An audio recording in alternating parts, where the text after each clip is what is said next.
오늘 우리에게 주시는 하나님의 말씀은 누가복음 8장 16절에서 25절입니다.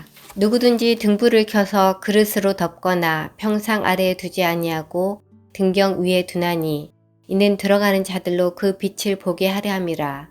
숨은 것이 장차 드러나지 아니할 것이 없고 감추인 것이 장차 알려지고 나타나지 않을 것이 없느니라. 그러므로 너희가 어떻게 들을까 스스로 삼가라. 누구든지 있는 자는 받겠고 없는 자는 그 있는 줄로 아는 것까지도 빼앗기리라 하시니라. 예수의 어머니와 그 동생들이 왔으나 무리로 인하여 가까이 하지 못하니 어떤 이가 알리되 당신의 어머니와 동생들이 당신을 보려고 밖에 서 있나이다. 예수께서 대답하여 이르시되 내 어머니와 내 동생들은 곧 하나님의 말씀을 듣고 행하는 이 사람들이라 하시니라. 하루는 제자들과 함께 배에 오르사 그들에게 이르시되 호수 저편으로 건너가자 하시매 이에 떠나 행선할 때에 예수께서 잠이 드셨더니 마침 광풍이 호수로 내리침에 배에 물이 가득하게 되어 유태한지라. 제자들이 나와 깨어 이르되 주여 주여 우리가 죽겠나이다 한데 예수께서 잠을 깨사 바람과 물결을 꾸짖으시니 이에 그쳐 잔잔하여지더라.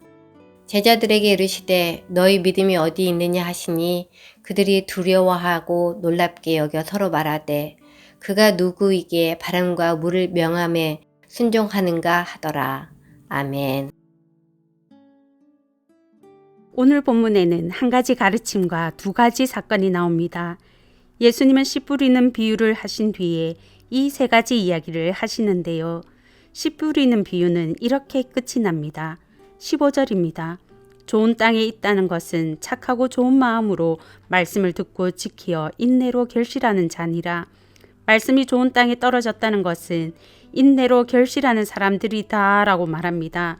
말씀을 듣고 기억하는 것으로 끝나면 인내할 일은 없습니다. 열매 맺을 수도 없습니다. 말씀을 듣고 실천할 때 그 말씀대로 살아낼 때 인내할 일이 생기고 결실할 수 있겠지요. 그래서 누가는 어떤 말씀을 듣는가 보다 어떻게 듣는가에 주목했습니다. 18절입니다. 그러므로 너희가 어떻게 들을까 스스로 삼가라.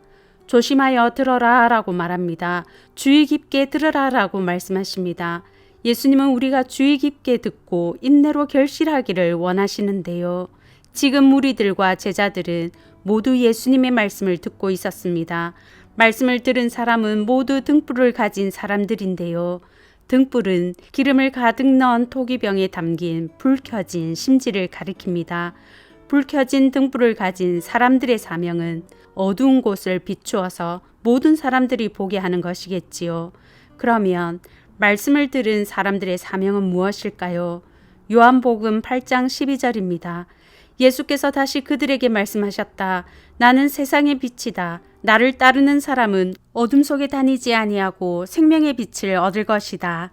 말씀을 들은 사람의 사명은 말씀의 등불을 켜서 사람들에게 진리이신 예수님을 전하고 어두운 세상에 복음의 빛, 생명의 빛을 비추는 것입니다. 전하는 것입니다. 말씀을 듣고 자기만 위로받고 자기만 누려서는 전할 수 없습니다. 그 사람은 등불을 침대 아래 숨기는 사람입니다. 그를 통해서는 누구도 빛이신 예수님에 대해 들을 수 없고 빛의 혜택인 생명도 누릴 수 없습니다. 등불은 모든 사람들이 볼 수 있도록 공개적인 장소에 두는 것이 자연스러운 것처럼 내가 가진 말씀은 진리이신 예수님 생명의 빛은 모든 사람이 들을 수 있도록 전하는 것이 마땅함을 비유를 통해 알 수 있습니다. 말로 전하기 위해서는 말씀을 주의 깊게 들어야 하겠습니다. 말씀을 듣고 잊어버려서는 말씀의 등불을 켤 수가 없는데요. 그 사람은 등불을 켰다가 바로 그릇으로 덮어서 꺼버리는 사람입니다. 말씀을 듣고 잊어버린 사람은 인내할 일도 없고 결실할 수도 없습니다. 진리이신 예수님을 전할 수 없고 생명의 빛을 비출 수 없습니다. 성도 여러분, 말씀을 주의 깊게 들으시는 저와 성도님들 되시길 바랍니다. 주의 깊게 들은 말씀을 밝히 드러내고 전하는 저와 성도님들 되시길 바랍니다. 우리가 아무리 숨겨도 한날 진리의 말씀은 드러날 것입니다. 17절입니다. 숨은 것이 장차 드러나지 아니할 것이 없고 감추인 것이 장차 알려지고 나타나지 않을 것이 없느니라. 심판의 날이 있음을 알려주는데요. 진리를 잊어버리고 숨긴 사람들은 심판의 날이 두렵겠지요. 마치 주인에게 받은 한 달란트를 땅에 묻어놓은 불의한 청지기처럼 주인의 불호령이 떨어질까 두려울 것입니다. 하지만 칠흑같이 어두운 세상 속에서 빛을 비추는 사명 감당한 사람은 다릅니다. 심판의 날은 내가 한 일, 나의 삶이 옳았다는 것이 증명되는 날입니다. 내가 가진 진리가 참이요, 구원이요, 생명인 것이 확인되는 날입니다. 성도 여러분, 그 날이 있습니다. 말씀대로 산 우리의 사명자로서의 삶이, 진리이신 예수님을 전하며 산 삶이 참 잘한 일, 옳은 삶이었다는 것이 증명되는 한 날이 있음을 믿으시길 바랍니다. 말씀을 듣고 기억하는 데서 그치는 것이 아니라 말씀을 주의 깊게 듣고 인내하며 살아내기로 결단하시는 저와 성도님들 되시길 바랍니다. 말씀대로 사는 사람에게 주시는 복이 있습니다. 하나는 가진 자에게 더 주는 복입니다. 18절을 보면 알 수 있는데요. 말씀을 가진 자, 그 말씀을 전하며 살아낸 사람에게는 하나님의 말씀의 진리요 꿀송이보다 달다는 것을 더 깊이 이해하고 더 많이 깨달아 알게 해 주실 것입니다. 말씀대로 사는 사람에게 주시는 또 하나의 복은 예수님과 가족이 되는 복입니다. 21절입니다.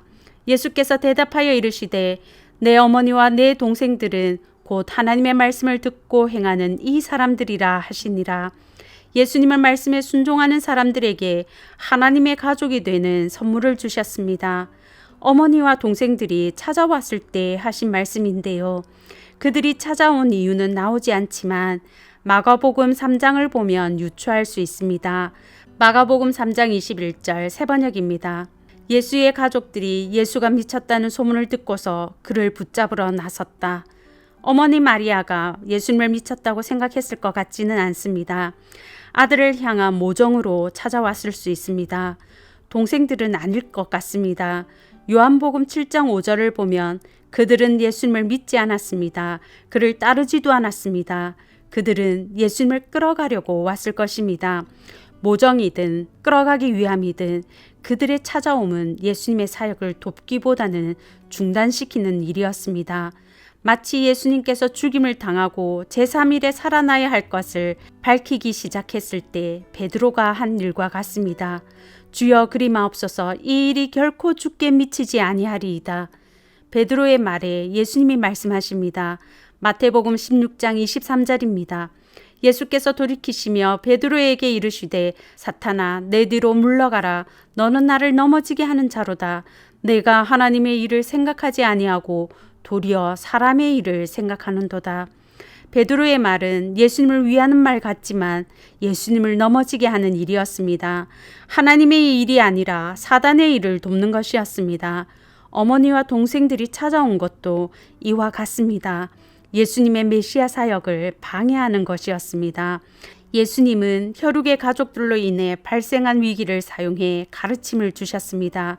주의 깊게 말씀을 듣고 순종하며 사는 사람들이 주님께는 혈육보다 더 가까운 관계라고 예수님과 가족되는 선물을 선포하셨습니다.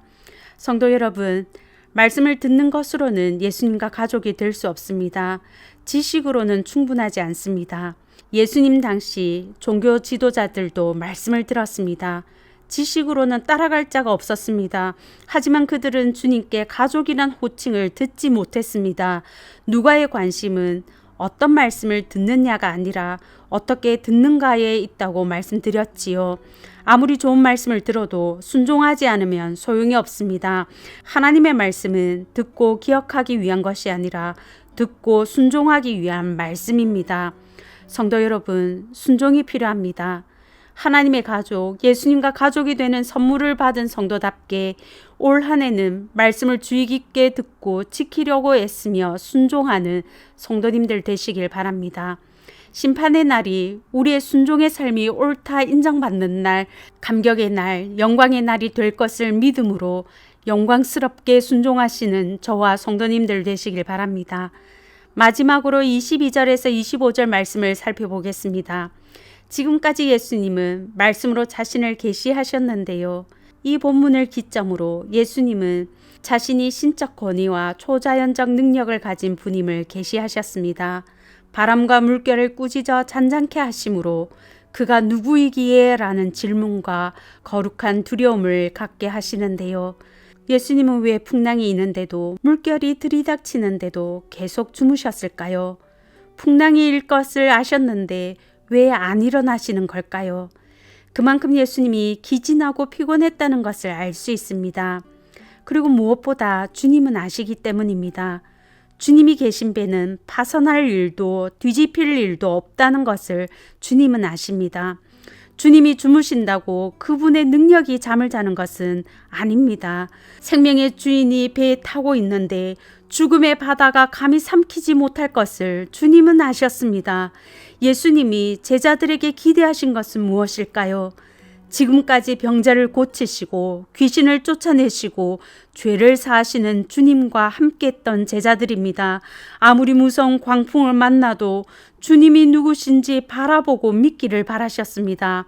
그들이 주님을 믿는다면 위기의 때에 믿음을 보이길 원하셨습니다. 두려울 때에 두려움에 사로잡히는 것이 아니라 함께 계시는 예수님을 신뢰하길 원하셨습니다. 믿음은 위기에 필요하기 때문입니다. 믿음의 유익은 위기 때에 나타나기 때문입니다. 성도 여러분, 예수님이 건너가자고 했습니다. 그때 생긴 위기 예수님이 책임지지 않겠습니까?